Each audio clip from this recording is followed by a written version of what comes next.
Go live. Go live. Oh, check some audios. See what Live? we got going on. We're live. Supposed to be live. Live.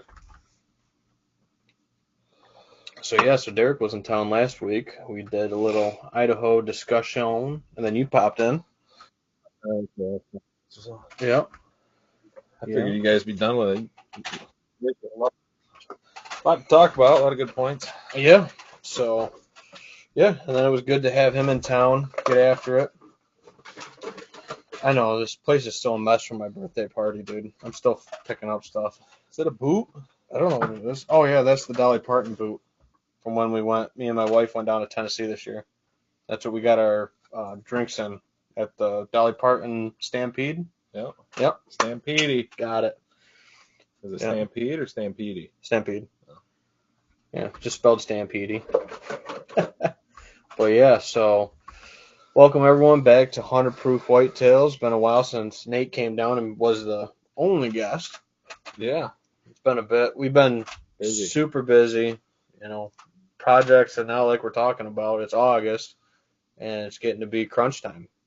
Gotta get well, except for you. You got your list about hammered. A little help from you. Mm-hmm. A lot of help from Eliza, allowing me to watching Owen and me to go do these things. I didn't really have a whole lot to do, really. I mean, I just set the cameras out. I still got to pop one stand up, but broadcast some seed, got that done today. Mm-hmm. Got the cameras up, I don't know, almost 2 weeks ago now. Yeah, you were a little bit later. I was right around 4th of July. You were a week or two after. Yes. And then, go around, check straps on stands. Mm-hmm. Wanted to move a stand. You helped me with that. Yep. I'm really kind of liking that spot. Yeah, that's nice. The way the ridge comes together and everything back in there. You got the nice creek rolling through there. It should be, if anything else, it should be pretty to sit there. Oh, yeah. And like we were talking, it was a spot that on that property that we had picked out when we walked it. And all it was is we shifted it, maybe 40, 50 yards? Well, I think what happened is that when I first got permission to hunt that piece a few years ago, we kind of looked at the topo and we're like dissecting the topo of it. Yep. And those points we picked out, pinch points, saddles, yep, bench shelves on hillsides, whatever. Those points that we picked out that we wanted to go check out. What I think we did with that spot is instead of actually setting up on the east saddle, the high point of the east saddle, we set up where we thought was the end of that saddle. Where I think where we moved it now is actually where we initially had marked on the but the way it kind of laid, because that on the topo it just comes out like a perfect round geographic feature, but in reality when you go in the woods it actually comes out and then it jogs in and then it goes out a little more. Kind of makes a little saddle and then makes a little bulge. We set up on that jog. Yep. Now that I got a little more out on time, the tip. Yeah, I got a little more time there and did a little more investigating the past couple years. I was like, well, actually, it kind of does that jog, and actually, where I want to be in that saddle is up here, and about 50 yards or so farther up. Yeah. And I think that's which it wasn't a bad spot in that jog. I mean, but I think where we initially wanted it is actually where it is now. And once we got in there, you'd already got a camera in there. You did some scouting. It just at ground truth and everything was more like a little aha moment. Like, oh, yeah, this is what we were looking for when we saw it on the topo. The other spot looked good, and there was a nice little clearing in there from a tree coming down, you know. But we're just kind of it was a nice spot, but that's what we missed was that little jog that kind of what do you call it, a drumlin or whatever. That comes out and cut in it. We set up on that cut instead of actually getting on the actual point. Yeah. where you could actually look down into that saddle, into that valley, and honestly, for where the creek bottom, shotgun, you can pretty much see the whole woods. Yeah, cruising rut spot. I mean, the thing's got everything written all over it. Plus, you hit that little saddle like we were talking about. You're actually on it. On the saddle now. On the saddle and on the little, as it wraps around the front of that Which hill. makes more sense because when I was sitting in that spot multiple times past year or two, the deer seemed to kind of skirt me, and they would kind of go out and around where the actual saddle was. Now that I figured it out. Yeah. So there's always a little bit. But I was confused there, especially the first year when I was like, well, why do they keep going out way out there? I'm like, and then I actually put a little more, shed hunting it as actually with all the vegetation off and everything, actually walking through the woods with everything just bare bones, you can see so much more of how the land lays. You don't have so much disruption in your view with everything once the foliage comes on. Yeah, because I think we tried to set that like in June that year or something. It was after turkey season. Yeah, and it was June or July, and it was so thick because there's a bunch of beech in there too, so it gets tough. But yeah, I think this year that location will be a little more productive because of that. Right. I'm excited for the rut spot, getting in there in the morning and actually doing some blind grunting, a little bit, cranking some horns together out there. Well, you kind of sit and it's super nice. It's got bedding to the north. It's got kind of ag bedding field to the west. Kind of ag field in between. Kind of horseshoes and ag field out around the property line. Yep. And it kind of pinches down through that creek bottom. And then it's got bedding to the south in those old pits, those old gravel pits. Yeah. They love it's a good looking spot, man. And now that I'm up high and I got the vantage point, and they seem to like to use that. And trail. Access is the same access that we had bulletproofed for the first time we set it. Yeah. So that's good. I mean, you're going about 40 more yards, but it's not that bad. Hunted on a west wind. So, I mean, not northwest, west. You can get away with a southwest, but you might be blowing into some of that bedding to the north a little bit. But which actually Bear found a really nice shed there. You can see where Bear found that one shed. Which one? From the stand. The one where Bear found that one on that ag field. Oh, yeah. Which that was a good buck. We'll see. Because didn't hear anybody killing him, so. I don't know. Yeah, we'll see. That was 2 years ago now, but. There was 3 nice sheds that year. Sheds we found out there, and haven't followed up with any of them. Hey. Well, I got pictures of the one. Yeah. And I think he was actually bedded with a doe on that corn side of that cornfield when I was walking in. I think that might have been the buck I bumped. That one you bumped last year, you were saying? Yeah. Walking in. Right. But anyway, so for the whiskey tonight, I told Nate, I said, I got a whole bunch of open ones down here because we didn't open, and we only opened one for my birthday, really. Just opened the old rip. Which was all right. I wasn't here for the long haul. I was only here from noon to 5. Yeah, 5, 6.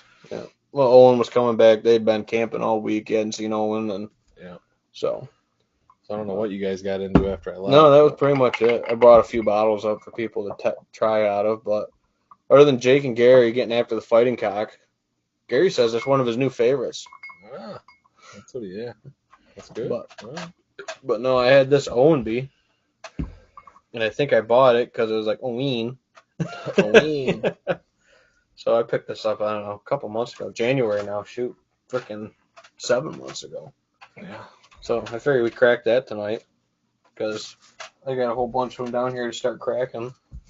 Then I actually have a whole bunch I got to start drinking down too. I got to start making some space, dude.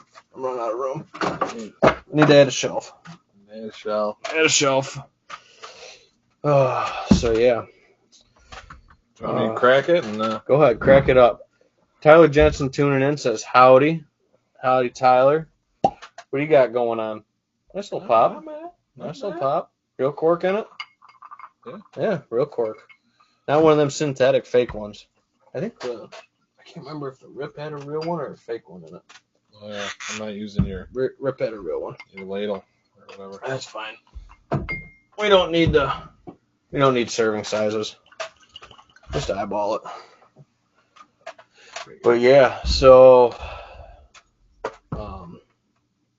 like I said, you got seed out today. Tyler says it's food plot season, right on cue. Yep. Yep, I got seed I'm putting in tomorrow. Luckily, it just showed up tonight on the front porch. I had a client that wants to put out a specific blend. So, Which is, yeah, if you find success with it, or if you have faith in that blend, then we'll do that blend. But I still have some seed available as we're talking now.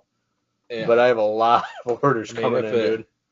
If that, for whatever reason, gives you that much more confidence, Yeah, that much more excitement to get out there, I guess, then use what, yeah, and it's and like we talk about with broadheads, dude. It's the same thing as whatever food plot seed blend you're going with. If you have confidence that that's going to be your ticket, confidence is going to be key to putting that all together for you. But Tyler says, "What's your opinion on sugar beets?" So sugar beets, I think a lot of people add them to the mix to get that, that kind of excitement for that. Some people call it buzzwords and stuff like that. Sugar beets needed to be put in almost a month ago. They have a much longer growing season. So when you throw a sugar beet, to get a nice bulb on them. Yeah, to get the tonnage and get the bulbs on, they have a longer growing period. So when people throw a sugar beet in with a brassica mix, you're putting in a seed that is 3 to 4 weeks longer of a growing season than like your typical, purple top turnip or tillage radish or something like that. So putting them in, you're just doing that to get people excited about the mix. And if you look at it, typically the sugar beets only make up like 1 or 2% of the mix. So it's like we'll throw an ounce of sugar beets in with our 2 pounds or 3 pounds of brassicas. Just because puts that work on the thing, or puts the word on the bag, so to speak. Tyler says, well, they're going in this weekend. So, I mean, you will get some bulb growth. It's just like when I tell people you can put in, turnip varietals and stuff like that into Labor Day weekend even. You just won't get as big of bulbs or as much tonnage from them. You'll still get a bulb. Yeah, you can still get golf ball size and stuff like that. So, don't say that it's going to be like a failure, but it's one of those things that they need to be put in like early July, mid-July maybe at the latest, to really get the appreciable tonnage from them. The other thing is too, usually in mixes, I see they get seeked out a lot, and when they only make up a couple percent of your mix, they get targeted really quickly and then they're gone, So that's why if you're doing sugar beets, you're an earlier planting and a much larger planting. So if you have a fairly high deer density, a lot of people that I've heard that have a lot of success with sugar beets have to fence them just because of the attractiveness of them. They get mowed right down to the ground before they get established. Yep, that's sugar beets, man. Sugar beets. But yeah, it's and yeah, I mean, the deer eat the green sprouts off them, whatever you want to call that. Yeah, they like the greenery. You get a lot of that greenery forage into October. A lot of people say they don't touch them till they get the frost and go sweet. That's not true.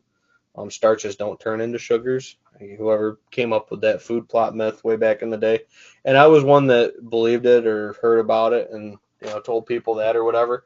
But it just turns into the food availability side of it. Is think about how that all falls into line, that the native habitat's browning out, dying back for the year. Turnips are still going to grow or be fairly green still. They're not going to tinge back as quickly. So it's going to be the green game in town. If you got green game, whether it's that or even cereal grains, that's what they're going to be after. That's why they turn on to that, quote unquote, more than, some other stuff. And then the other thing why you want to plant them earlier and you want to get the bulb size. And the beet itself, even if the deer eat the greenery down, the bulb itself will still grow to an extent. Obviously, it'll produce better with its full leaves, full leaves on it. But when the deer is still eating the green, you're getting into that, depending on the year and the weather, really, is when, the deer is still feeding on that green. But the bulb itself, why you want to plant it earlier and get a larger bulb, is more for that muzzleloader late season. Mm-hmm. You're trying to establish food for them when there's not really a lot of food around, which is going to draw more deer to your piece. Yep. So, I mean, if you don't really hunt late season, I'm just kind of feeding off of Tyler's comment there. I'm not sure if he hunts late season or not, but if that's the whole point in the turnips and stuff is that root. The deer dig them up in the late season to find food. Yep. And then in the earlier seasons, bow season, and then even early gun, mid gun, they're going to be, depending on the weather, still got the greens there. They're going to be eating the greens more. Mm-hmm. And a lot of times, because there was actually a field, that big field behind my parents' house. Mm-hmm. They planted that entire thing to tillage radish or something. Tillage radish or turnips or something. It was something of that sort. Yeah. Then I don't know for sure, but I didn't really. And I drive to work early in the morning. I'm driving by there at like 5:30 in the morning. Clocking at 6. Yeah. And I didn't really see deer out there, like a ton of them, until like January. Yeah. It was when they were really out there, and I noticed them out there a lot, pounding them. Yep. Because the food was getting shorter and scarce. Yeah, absolutely. And I mean, that field's 30, 40, 50 acres or bigger. Yeah. It's huge. I actually hit one because of that field. Yeah. Thank you. But yeah, so, and that's why, like with the 100-proof mix, we'll just use that as the example. There's good hybrid turnip varietals that are more of a broadleaf, leafier kind of turnip variety. There's your staple purple top turnip, which has, I think, a nice balance of the two, a bulb versus leaf size.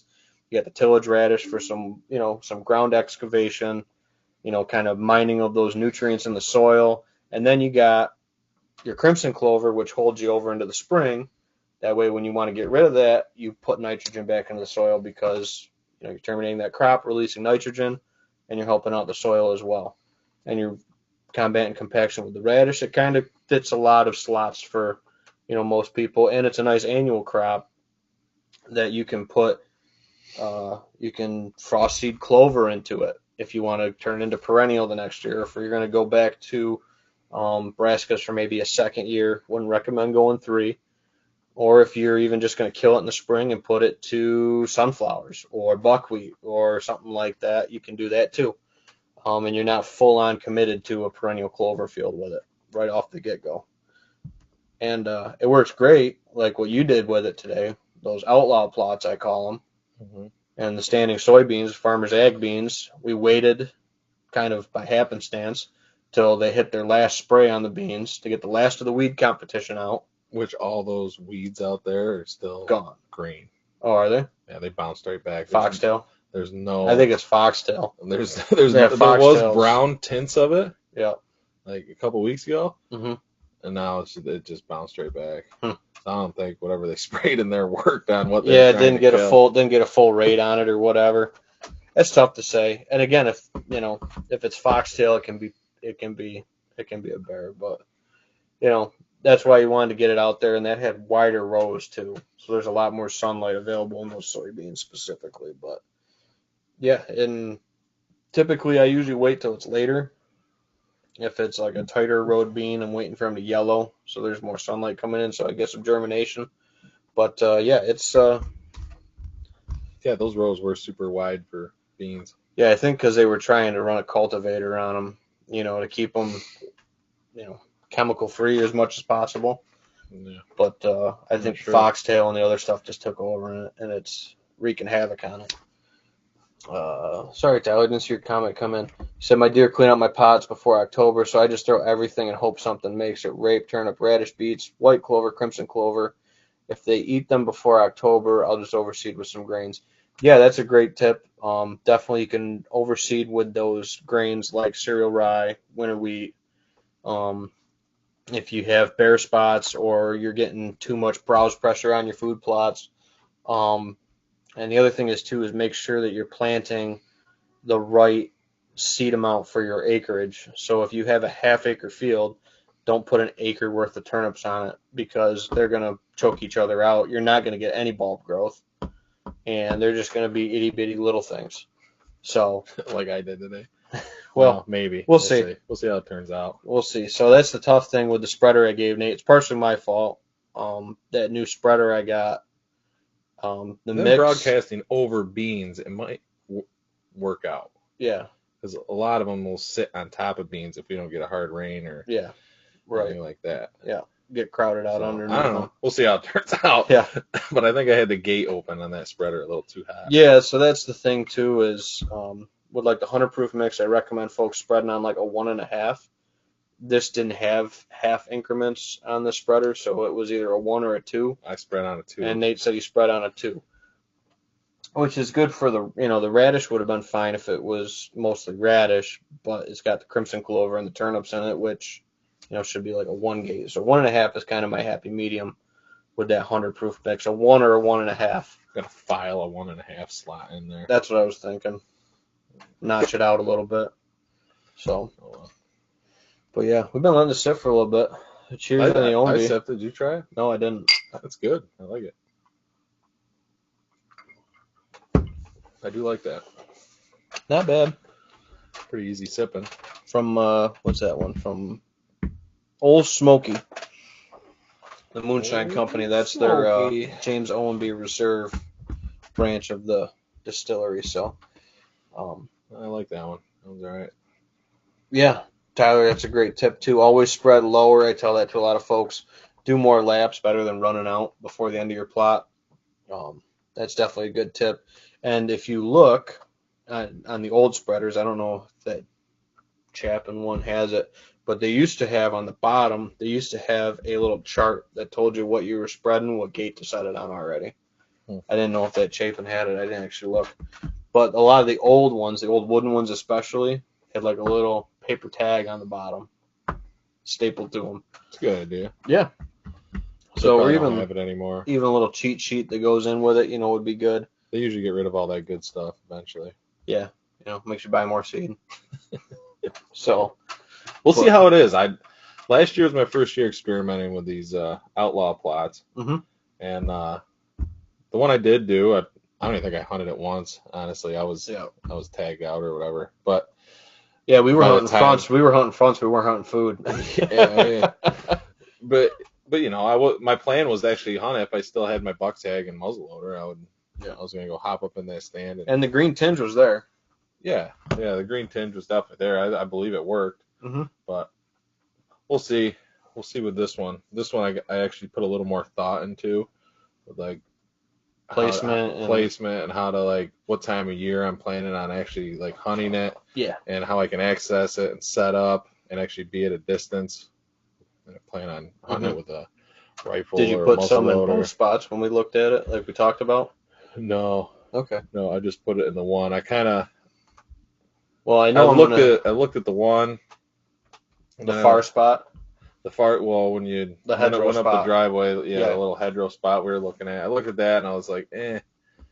And I went down and actually what I decided is where we shot your turkey. Mm-hmm. I'm actually gonna come over and I'm gonna set up just down in there. And I spread it all on the opposite end of that back field, corner, the back corner where the turkeys ran to. Mm-hmm. And I got probably about a half acre of that back corner in there, that back field there, actually planted. So I'm gonna come in, access either up through the woods or down around the driveway and kind of pop in. Mm-hmm. Right. And just sit there with my trigger sticks and wait for them to file out. Yeah. Yeah, which, it doesn't always have to be a stand, especially with some of those outlaw plots. Getting in, if you're hunting, especially later season, gun, muzzleloader, etc., and it's just unpressured, you can have great success. Like you said, slinking around the end of a hedgerow, just popping in there and relaxing. Bring your camp chair, your shooting sticks, and I did that a couple years ago with a doe. And hang out. Laid there on the edge of the ditch, prone like a sniper, and just waited for him to come off the hill, and I got my pick of the does. Just for an example. So we'll see how the year plays out. See how that grew. Mm-hmm. And then, how much damage to it is the farmer going to do when he harvests? Yeah. Is he going to bust it up pretty bad? Run the run it over? Yeah. Or is it going to be muddy when he harvests and just rip it all up? Is it? I don't know. So That back's pretty sandy. I don't know if you got to worry about the mud, we'll see. but we'll see how low he sets the soybean head. We'll see how it shakes out. Yep. Or maybe he'll have too much weed seed in it, and he'll just leave standing soybeans, and you'll have 40 acres of standing soybeans, and more than that. Well, yeah, that'd be something. 40 acres of standing soybeans. You'll have every deer in the county over there, dude. At the end of the season. I don't know. It's tough. Could get lucky like that. You might. Check the comments coming in. Nothing on And there's YouTube. actually 2 locations where you could hunt all the soybeans. And that hedgerow spot we were talking about. Mm-hmm. And then last year we were talking about putting up that tower blind. That buck hut, yeah. You just sit on both of those spots and you can pretty much see so 90% of those soybeans. So I'm trying to figure out what I'm going to do with both buck huts. One of them, I just got to double check with the one neighbor, because it's just kind of on the edge of 500 foot from their barn, so it's kind of a gray area, legal or not, because a house, obviously 500 foot, you have to get full permission with it. But if you're getting onto 500 foot with a barn, it's still kind of in that gray area, my understanding. So I just need to double check it, because I'm right there. I haven't measured it, but I know it's got to be pretty close.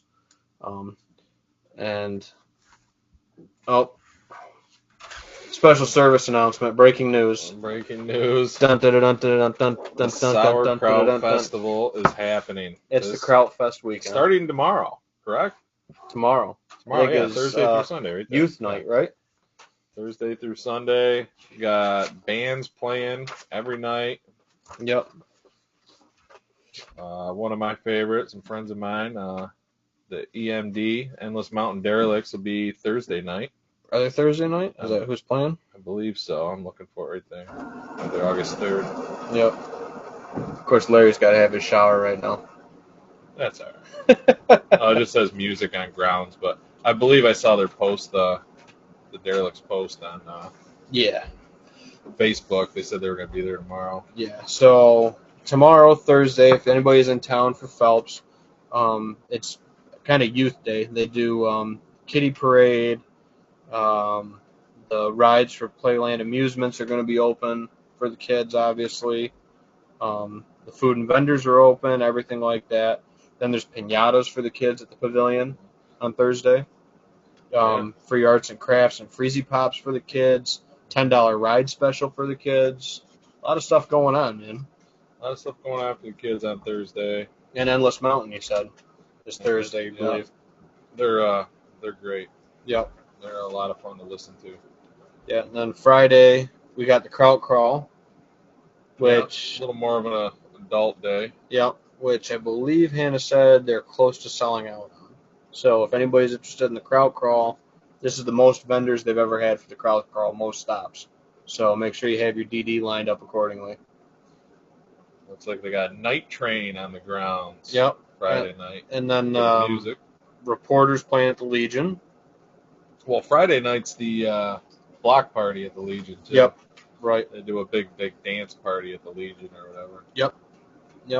Friday and then night. Saturday is the big day with got the fireworks, Mustang Rally, the parade, the Crowder, the big race. Ton of stuff coming up. All the good food, all the sauerkraut food comes out Saturday. Yeah. And then Sunday is the party in downtown Phelps with the cornhole tournament, food trucks, all the new pizza shops that just opened up in Phelps. Card show. The card show. We'll be at the card show a little bit. We'll have a table set up at the sports card show. Yep. I'll have some baseball stuff there. I got my football collection. Yep. So if you guys, any of you guys like, or girls like sports memorabilia, pop into the... Or Pokemon. I mean, Pokemon's there now. Pokemon there. Pop into the community center. Sunday, 9:30 to 2:30. Yep. We'll be there. They got a bunch of raffles you can win.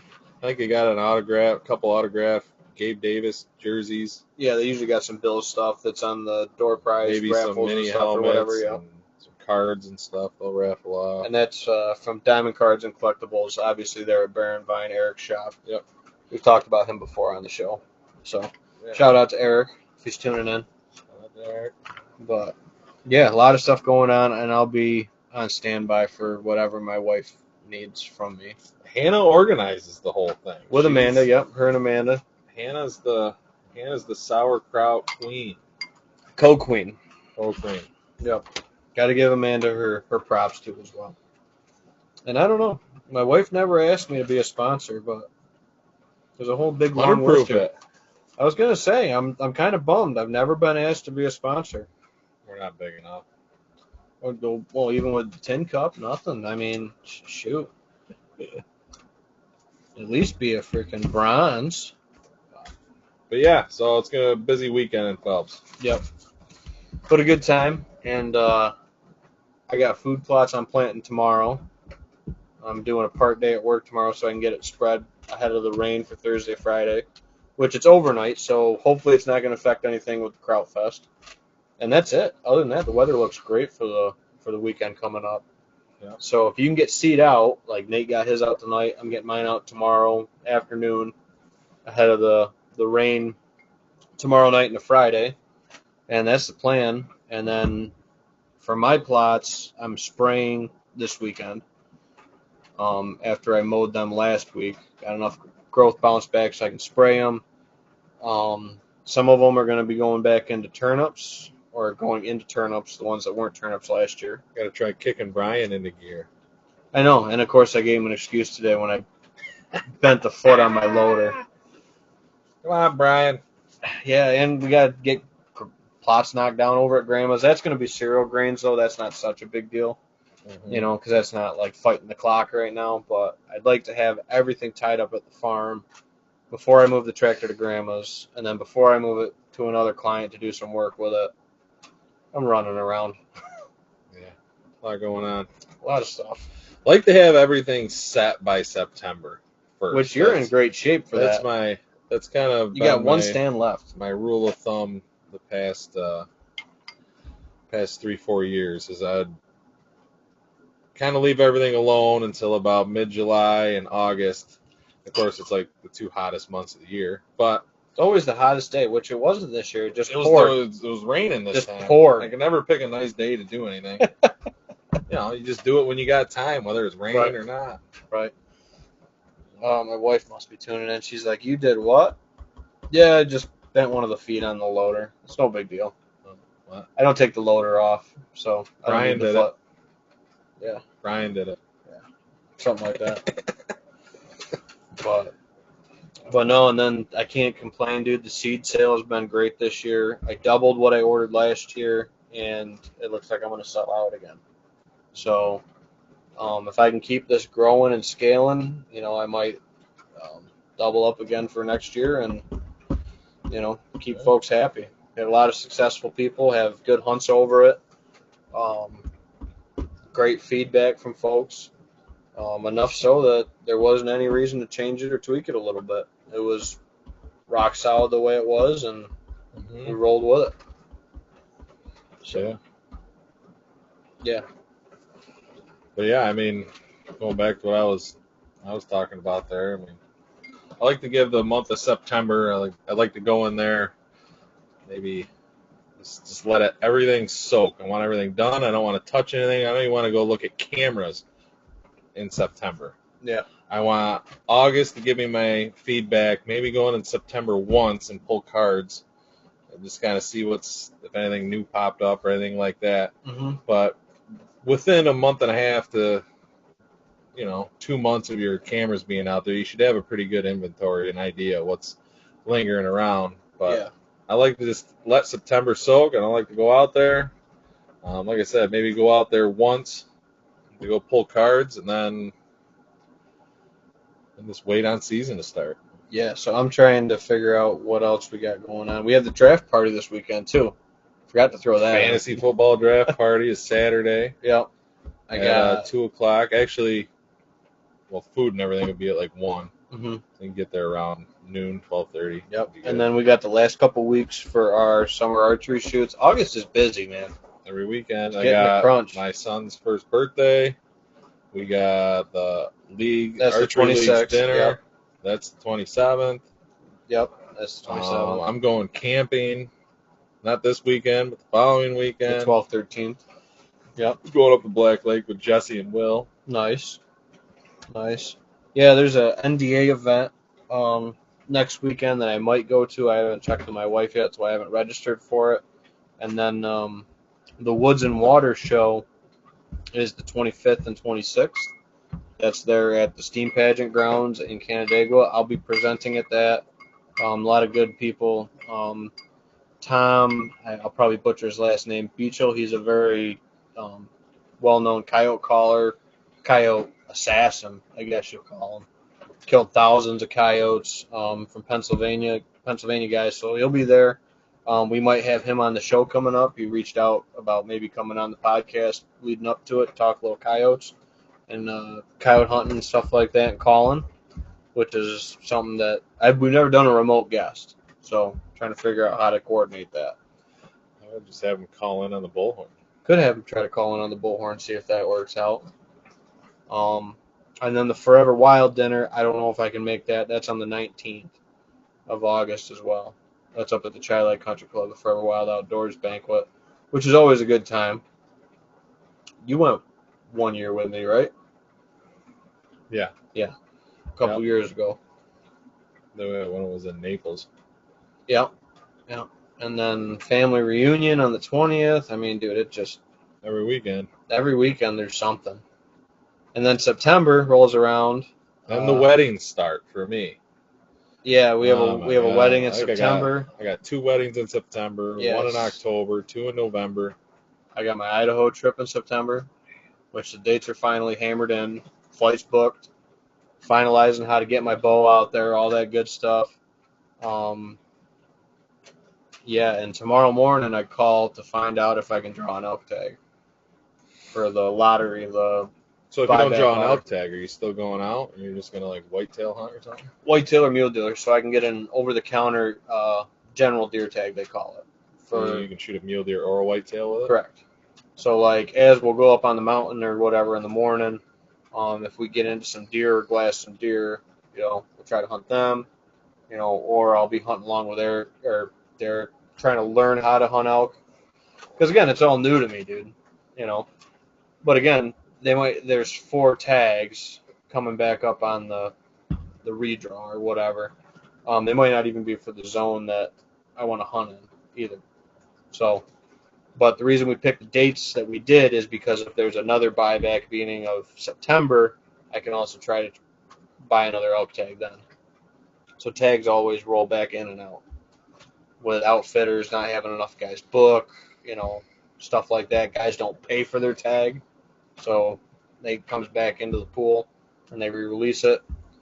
But it's first come, first serve. So like first thing tomorrow, I'm calling to see if I can draw an elk, and we'll see. But other than that, dude, like I can get a wolf tag. It's like $25-$30. I can get a turkey tag for $5. Go Tim Wells. I can go turkey tag for $5. Stay out there for a month all by yourself. Yeah. Try and kill a wolf with your bow. I don't know. I think that's probably my favorite Tim Wells story. That guy got a lot of insane stories. Crazy stuff, yeah. But so yeah, I'll be out there for his wolf hunt was badass. Then he lobbed one or slocked one. Yeah, slocked. Like I think it was like 140 yards. Jeez. And smoke a wolf. Yeah. With his bow. So that guy is just impressive.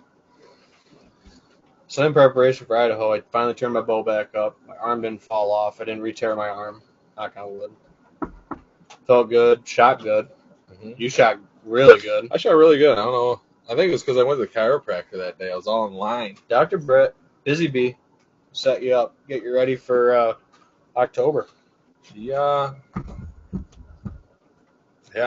She actually listens, dude. Like we talk about, she doesn't just do the, you get the same as I get, that everybody else gets. They bring you in there, they do the generic snap, crackle, pop, and thanks, here's your money, get out.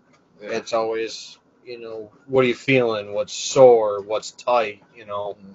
What's uncomfortable? Like I said, I used to constantly have lower back issues, like in my around my tailbone, my sacral area. Mm-hmm. And I would constantly be at work because I stand on concrete all day, and I would constantly try and like twist and like pop my hip. Try to get that. Just try and pop it because it would just be so tight and uncomfortable. And I started going to Brett, Busy Bee, and I bet you within 2 months, I've been going to her for gotta be over a year now. Yeah, probably. And after 2 months, I haven't had a problem with my. I go once a month. Actually, I switched it. Mm-hmm. She started me on like once a week for like 3 weeks, and then it gradually went to all right. Let's go to like once every 2 weeks, once every month. Yeah. And then we extended it to well, you're doing. She, because I was feeling great. Yeah. And she goes, well, let's push you out to 2 months. I said, all right. No, I'm going back to a month.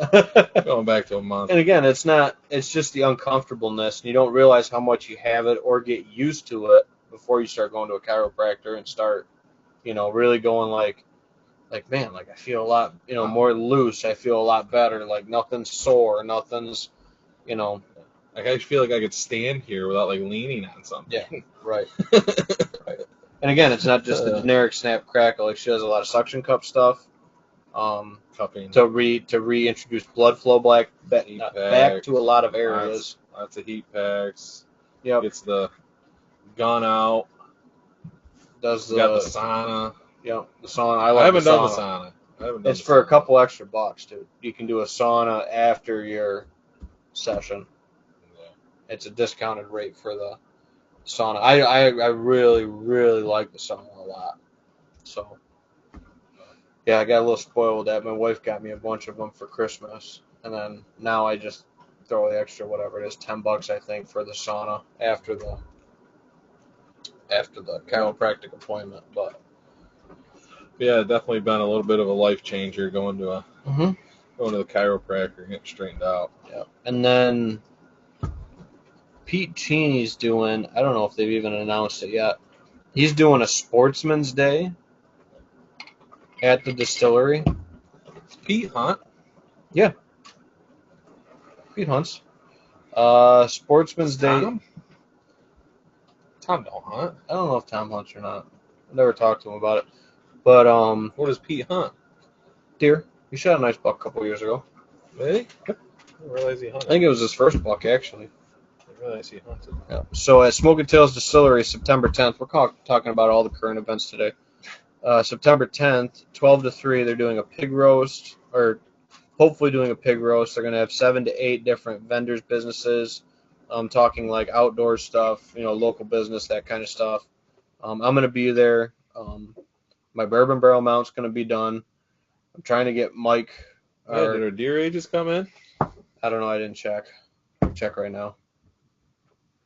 They should be coming in anytime. Any day. But yeah, our something I want to do is for our page, for the 100 proof page, is when I want to get a picture with me, my deer, you, and your bourbon barrel, and Mike, and I want to post it on 100 proof page and pick them up and give Mike another shout out. Yeah. So and I got Mike booth space because they didn't have a taxidermist, and I was talking to the promoter, and she's like, I didn't even think about a taxidermist for an outdoor show. I'm like, well, I know a good one. Yeah. So I got Mike a booth Mike will space. do it? I don't know. He's in Pennsylvania visiting family, I think, right now, this week. So he says he's going to get a hold of me this weekend. So get that figured out, and then I'm going to maybe throw out Pete's thing. I talked to Pete tomorrow about what he wants from me, like if he wants a seminar, if he just wants me there talking to folks and, kind of just have a table set up, we'll see. Yeah. But that's September the 10th, which is the day after, or is that Sam's bachelor party? Or 9th is 9th is 10th is a Sunday. Yep. So, yeah, a lot of stuff there. So, I don't know. We talked about that with RBD, or not RBD, but Finanza. It's a good time. It's a long weekend. I might go Friday, shoot Friday, stay Friday night, shoot a little bit Saturday, but then probably got Sam's event, And then Sunday, I was planning on leaving Monday for Idaho originally. That didn't work out. The flight was cheaper to leave on Wednesday and just shift it. So that's why I did it the way I did it. So I wasn't really planning on shooting it um, because I didn't know if I'd be able to do the shoot off. But now, if I do make a shoot off, I could probably shoot the shoot off in the morning and still get the peach sting by noon. That's one that I haven't done yet. Is the Bonanza. You haven't shot the I have Bonanza? never been there. Bummer. I You know, can shoot it. That's why you keep winning, because I don't show up. Yeah, Nate makes it easy on me. Shannon comments in. He says, "What company are you guys using for deer ages? I have some teeth I haven't sent in. We're using Deer Age, Wildlife Analytic Labs. I think I got one of the brochures in the office quick. But yeah, that's who we've used for all of our deer. Whitetails Analytic Labs. Yeah, I don't. You introduced me to it and the whole cementum amuli process. Yep. I thought it was pretty neat. Yeah, deer or wildlife analytics. Pretty good. It takes. I mean, you can expedite your order and stuff and pay $80 or something, but I think just the standard. It's $30 just for the standard. It takes usually about 3 months to get your age in, and then I think you pay an extra $5 for $5, paper $10 certificate or something. Yeah. And then it's $30 for the just expedited or whatever. Well, no, just for the regular submission. Yeah, they're usually 30. Sometimes they run like Black Friday deals or a bundle deal where you buy 3 of them, you get like one at half off or something like that. But it's Deer Age, Wildlife Analytic Labs. I think they're out of Utah. They got a Facebook page. Yep, they got a Facebook page. They're always posting deer on it, so you might see your deer come up if you submitted a photo with your deer, for your submission for the age. My picture from 2 years ago was on their website. Yep. That was kind of cool. Yep. I don't know if it's still on there or not, but yeah. So a couple of my clients, Mark, that shot a nice buck this year. He had a nice buck come back 5 years old. Or was it 6? It was 5 or 6. Well, we haven't gotten either of yours' age. We only got Rocky's age back. Yeah. So we're waiting on both of your deer's age and my rifle buck. And Dad's. I sent double wides out. That'll be interesting. Double wide I'm curious about. He's built like a freaking racehorse, dude. I figured he was 5. Big deer. Long deer. Yeah. Big body. Yeah. So, yeah, I recommend him a lot. Sometimes the turnaround gets stretched a little bit. It might be even 6 to 8 weeks. I can't remember what it is for the standard one. I think it's usually about 3 months. Yeah. How long of course, I don't know the exact date you sent them out, but I think Rocky took about 90 days. Yeah. So, but yeah. And we didn't even, that was the thing, I didn't get an email notification. I just was checking, like, every day. And then, like, 2 days after I saw it on there, I got the email about it that it was done. So, but yeah, they're good. It's still not 100%, but it's more accurate than the tooth wear and replacement aging just technique. Looking at them. Yeah. That's just a guess. Yeah. So. Maybe, had a deficiency and he liked chewing gravel. Yeah. Mm-hmm. So basically they count it like rings on the tree, essentially. There's deposits in the teeth that they can cross-section it with a laser, put it on a microscope, and then count it like rings on a tree. From what I understand is that they take a laser and they cut like a paper-thin sheet off of the tooth. Well, they'll cut the tooth in half, and they'll take like a paper-thin sheet off of it, and they put it under a microscope, and it's just like a tree, like you said. Mm-hmm. They count the rings on it, and that gives you their age. Yep. So, yeah, definitely pretty cool, and it's fun for $30. Yeah. It's like, I don't know, an episode we did a while back was, I think it was in February, we did one. It was like things you can do in the off season. Extend your deer season and kind of still give you something to look forward to. Even if you harvested a doe, you can still get a doe aged. Oh yeah. They do boar, they do elk, they do bear, they do it all. Yeah. They take all these animals and age them. Yeah. So, and it's pretty neat. yep. If you actually go on their website and kind of read about them and everything they do. Mm-hmm. They have a Facebook page. They post a lot on the Facebook page as well, too. I'm kind of wondering where that was on career day. Yeah. When I was in high school, because sit in a lab and maybe age deer all day. I want to age animals all day instead of cut metal. We'll just get the laser and we'll start cutting them here in the basement. Just add it down here. Add another station down here. Start aging deer. Machine shop in the back. Yeah. Need the walkout basement though to get material in here. Yeah. And a bathroom. Yeah. Well, I'm gonna have to turn one of your 4 barns into a machine shop.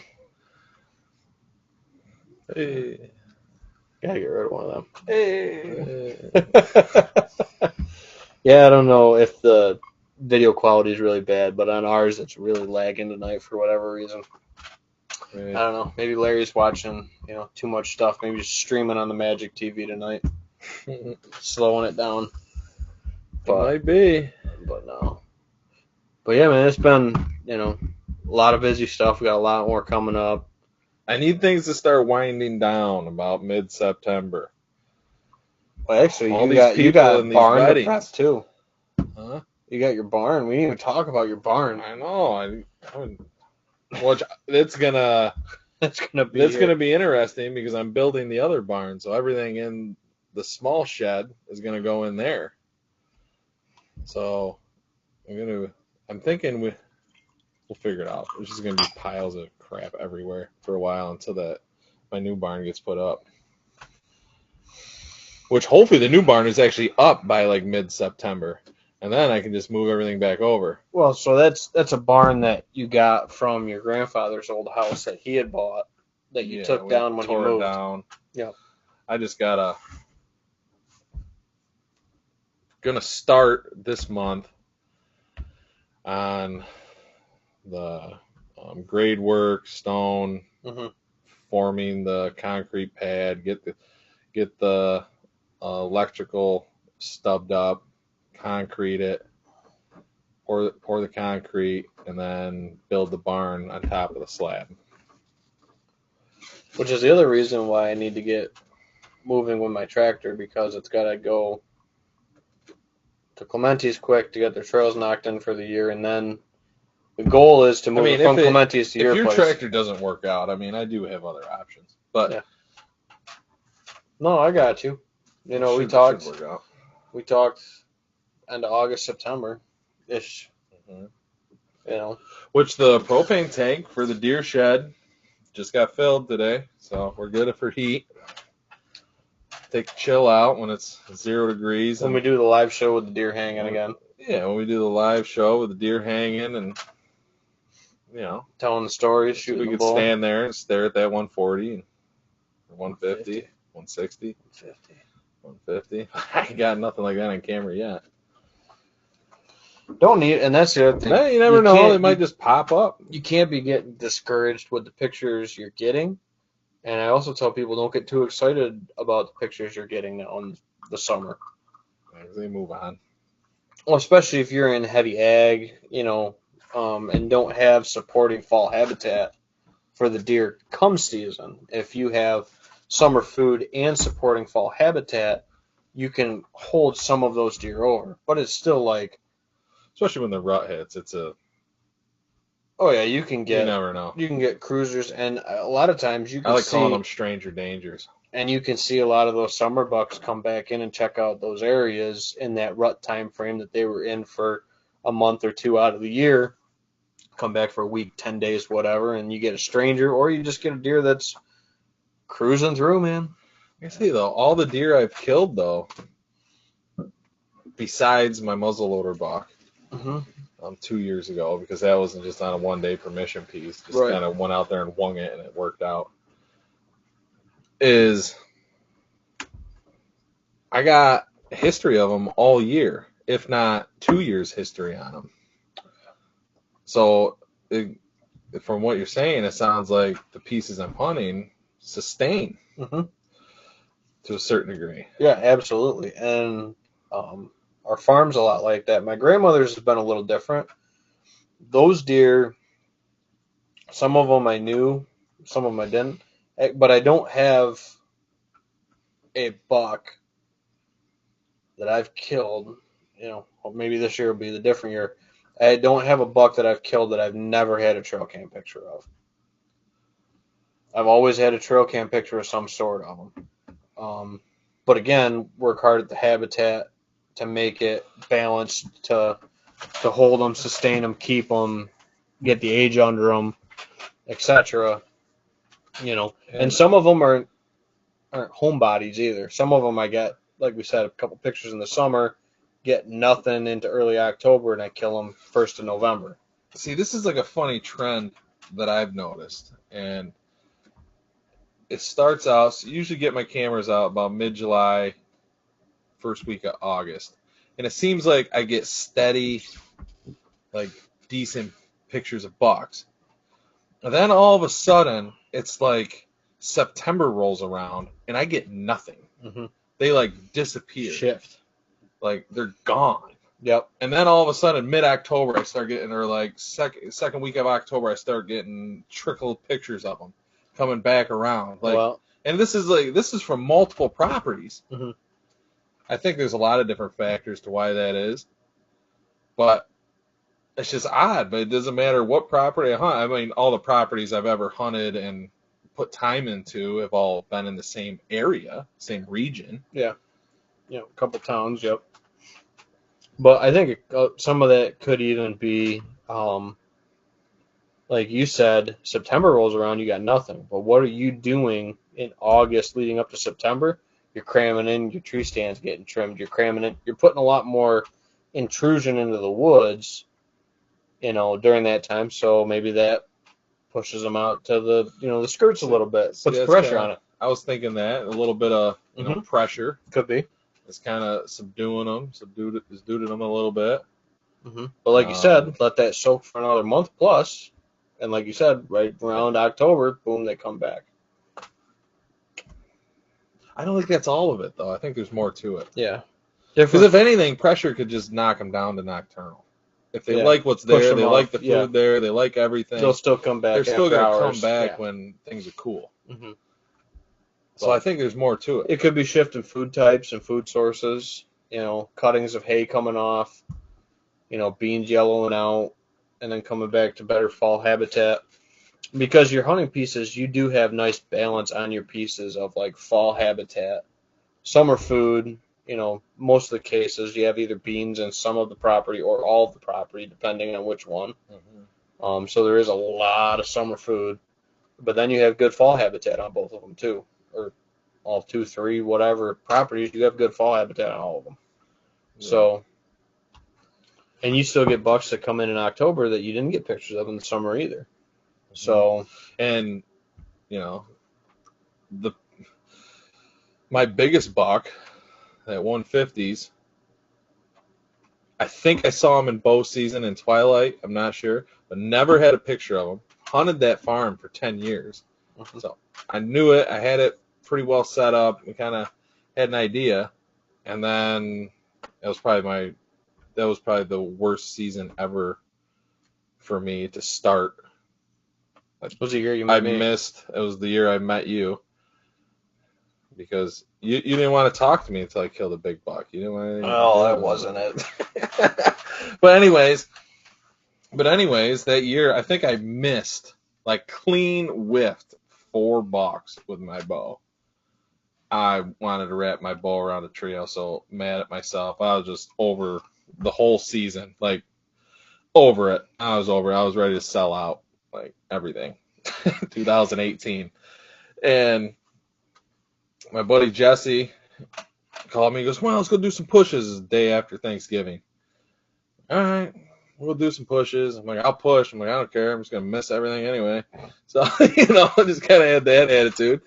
So we went out there, and I ended up shooting that thing. Mm-hmm. I was like, that guy, holy, it's turned the season around like that. And it can be, dude. It can be on the... But that's kind of relating to, me hunting that property. Of course, I was younger, a little less experienced. Probably looking back on it, a few things I did on that farm I probably should have done a little different. But, never got a trail cam picture of that buck. And the neighbors were all getting pictures of him, supposedly, because after I shot him, they were all showing me pictures. of this deer, and I had no idea he was Well, there. nobody's gonna tell you when they got pictures of a big one.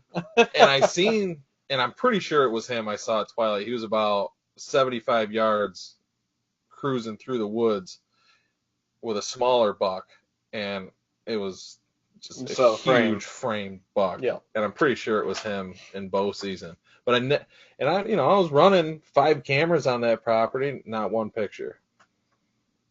You just I guess, sometimes you don't know. Sometimes there's deer out there that you don't have pictures of, to add to your point a little bit ago. Yeah, and even, deer that you get pictures of all throughout the year, and then you maybe kill a couple deer toward the end of the season, you might have new deer start slotting in, filling the gaps. I'm still hoping for, a couple of them that showed up postseason. I haven't seen them yet. But this year's a little different. We don't have beans surrounding my main hunting property. So there's not a lot of summer food on the block. And we've been so wet this year that I think the native habitat is so flush across the board. Like, I was looking back at trail cam pictures of my dad, and right now you'd be seeing, like, the berry bushes browning out, stuff starting to tip the other way. Getting into that summer where still green. Yeah, it's still green right now, dude, and so lush and green. thick. Well, it's because of all you the can rain. mow your lawn twice a week now. Wow, the amount of moisture we've gotten. Yeah, rain. It's like we're irrigating. It's raining, and then turns super humid for 4 hours, and then it rains again. Yep. Then it turns super humid for 4 hours, and the sun comes out, and it rains again. Yep. And then, this morning, it was like 49, 48, 49 degrees this morning, and then gets up into the 80s again. And it looks like that's where we're going to be here for the first week or so of August. The nights get cooler, so I can get them air conditioners out of my window. I never put an air conditioner in this year. I don't sleep great with those things. They're noisy. I like the fans. It's not the noise. I feel like it's the air quality. It's kind of dry. Yeah, it's not. I feel like what weird. I actually have, I can tell the difference from sleeping for like a week or so with those air conditioner on, and then switching to all right, you get like a 50-degree night, you open your window and you got a little crack it up fan or whatever blowing on you. I just feel like I sleep so much better. I feel like I wake up and I feel like I energized, relaxed. Actually got some rest. Absolutely. Well, I think that's a good show. Just over that hour mark, right where we like to be. Right in the slot, right in the sweet spot. Right in the slot. So, well, thank everyone for tuning in. If you like what you're seeing, drop us a like, drop a comment, let us know what you might want to see talk about. We do live Q&As with all these too. They're all available on the YouTube channel afterwards. You can call in on the Bullhorn app, which I've been monitoring it all night. We're still waiting for Billy called in. We're waiting for our first call in since Billy. I don't think anybody knows about the Bullhorn. Yeah, nobody really has the Bullhorn app. Everybody's tuning in on Facebook or YouTube pretty much, but Facebook mainly. Yep. We kind of prefer to cater it more towards the YouTube side, but Yep. Yeah, but yeah, so well, hopefully, August is busy. September, things will start ramping up about mid-September for the podcast, and I think we're gonna, and then once season rolls around, we're gonna pump one out every week. Yeah, we got some local folks on talking about maybe what deer they're chasing, what strategies they're using, stuff like that. Everybody's the fan favorite Jesse back on.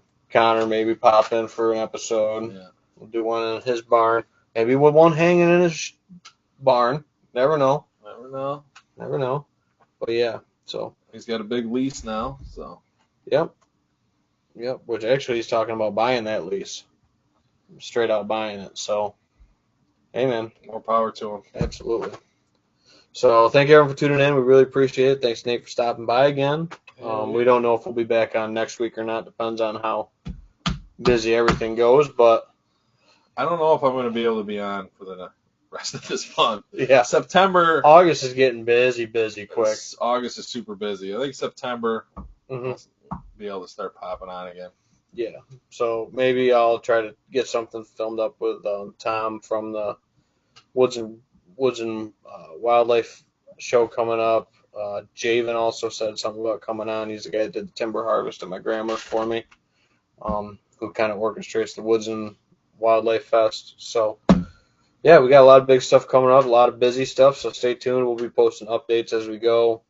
Nate posted up the seed spreading and camera pulling today. So we're gonna try to put a little bit more on the channel leading up to season, ramping up. Everybody's getting that But itch. during season, I think Yeah.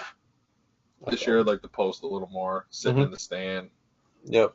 What's everybody- Tips, techniques, sit alerts. Be ready for the sit alerts. Sit alerts. What's everybody doing? Anybody seeing any deer? Yeah. I'm not seeing nothing. But yeah. So thanks everyone. We really appreciate it. And catch y'all next time on the show. See you.